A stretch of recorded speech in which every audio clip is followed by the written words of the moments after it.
送別，一堆人。Yes! 真係難得咁熱鬧啊！呢啲係咪掂先？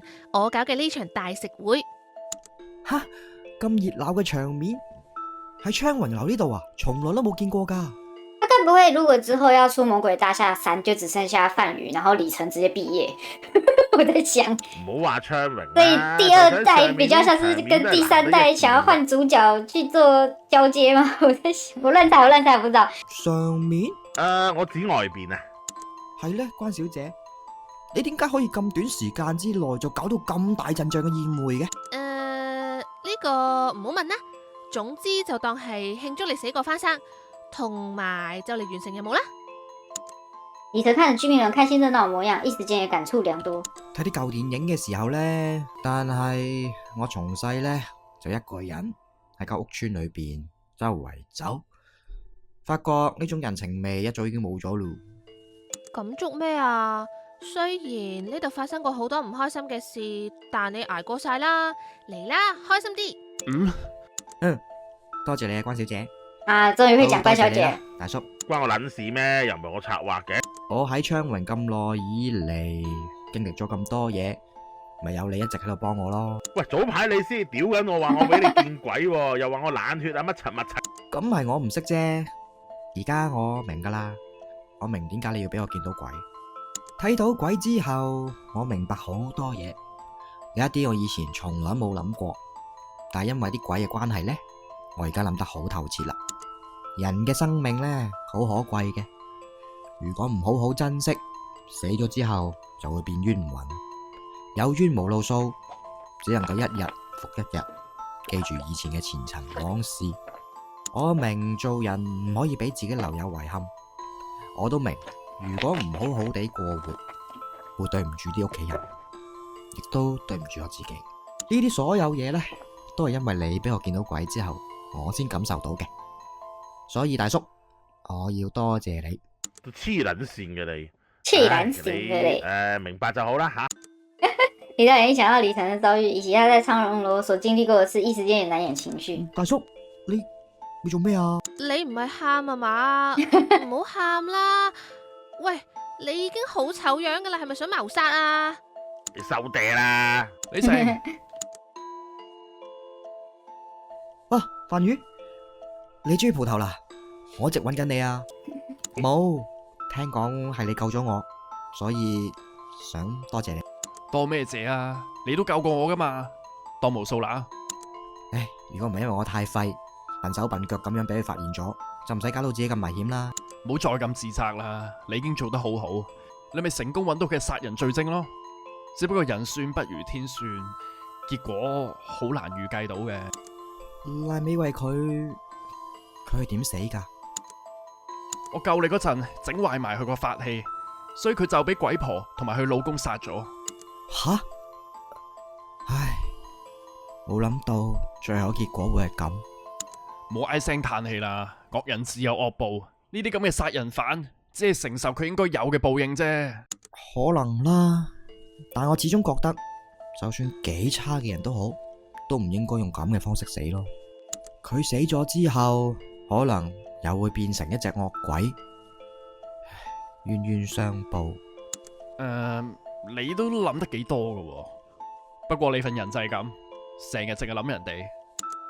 李晨點點頭，范宇說他有事要做，拍拍他的肩膀就走。你哋唔好掛住講嘢，嚟食飯啦。石妍小姐，無論發生過啲咩都過咗去啦，最緊要係人冇事。係，你講咩都啱。我煮咗啲小菜，你肯定好餓啦。哇不如食呀哇呀！啲嘢先。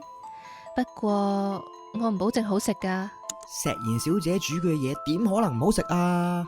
我真係肚餓死啦！我而家連個盤都要吞埋去啊！誇張，兩人在打情罵俏時，旁邊的李官兩人卻邊看邊搖頭。思妍小姐，呢唉，兩條友一直都咁恩愛嘅咩？我點 Q 知啫？不過呢，佢啊的確需要一啲事嚟沖起下嘅，或者對佢嚟講唔係一件壞事嘅。既然係咁，你做咩唉聲嘆氣啫？這個你寫錯啦。只係覺得有啲可惜咁咯。可惜呢條僆仔終於知道自己嘅存在價值啦，亦都更識得珍惜生命啦。但係佢成世人要嚟到呢個昌榮樓先唔明呢啲道理，有啲遲咁咯。因為他已經死翹翹了啦。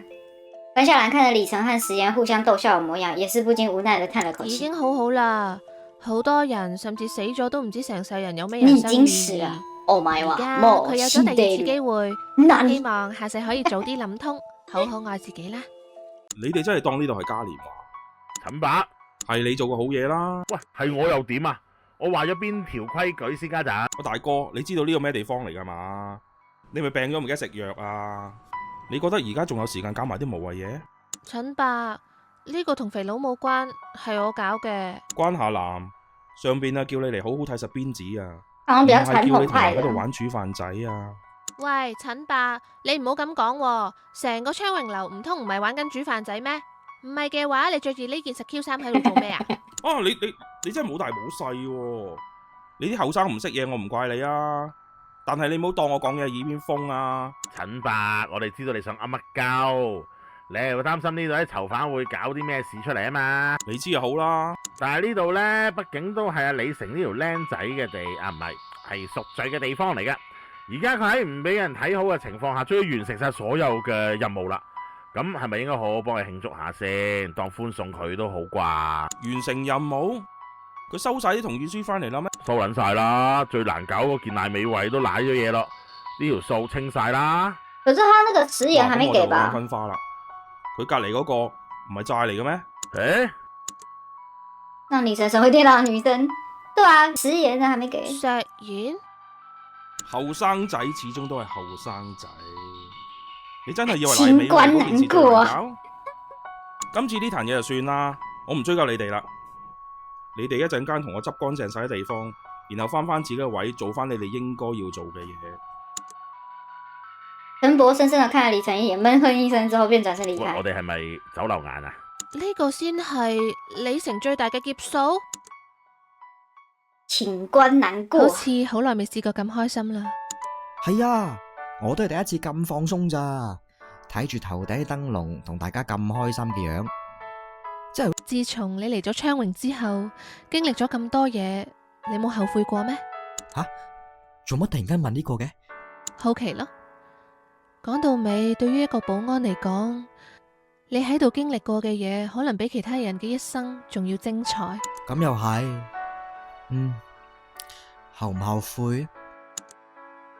李晨轉頭看向食鹽，冇啊，我反而好慶幸自己嚟到呢度，識到咁多咁得意嘅住戶，好似陳師奶啦、笑笑啦、大叔，仲有鄭小姐啦。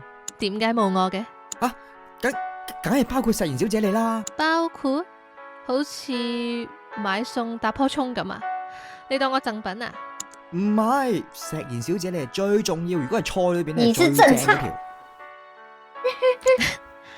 玩下你咋？我講嘅都係真噶。完了完喺昌了，榮呢度，密室居住如果了唔。係因為你一直鼓勵我、支持我，李晨深吸了一口氣，決定下定決心說出藏在心底的話。自從上次我講咗嗰啲嘢之後呢，我一直都有諗，我係唔係太過不負責任？之但係無論我點諗，我個答案都係得一個，就係我想承擔翻呢份責任，我想要好好照顧你。我知道咁做呢有啲唐突，不過呢，我都係真係想俾你知我嘅心意，我唔係一時衝動噶。係我真係好鍾意你。唔需要咁刻意強調。李晨甚至感到面紅耳熱，他本只是想表達自己的心意，沒想到食鹽會如此直接的回應。一時間，他感到整個蒼龍樓都被粉紅色的泡沫給包圍了。好牛哦！咁，那麼你還想不想我搬走呢？呢個真係個難題嚟喎。不想跟還沒拆掉，什麼意思啊？還沒拆掉是什麼？這個簡要我好像看不懂。是說這個大樓還沒拆掉前可以不用搬嗎？反正上面7、8樓還有住戶嘛。昌榮樓近排多咗咁多新住客，我諗應該唔會咁快拆啩。既然係咁，我諗我都唔使咁急搬啦，係咪？係啦，咁咪可以再住多一陣啦。睇睇情況先講啦。我明啦，此刻李晨的眼中只有石岩，而石岩眼裡也只有李晨。呢份同意書我唔俾你住啦。他深情地望着李晨，仿佛眼光永遠不想離開他。完了，野仗。 It's a trap!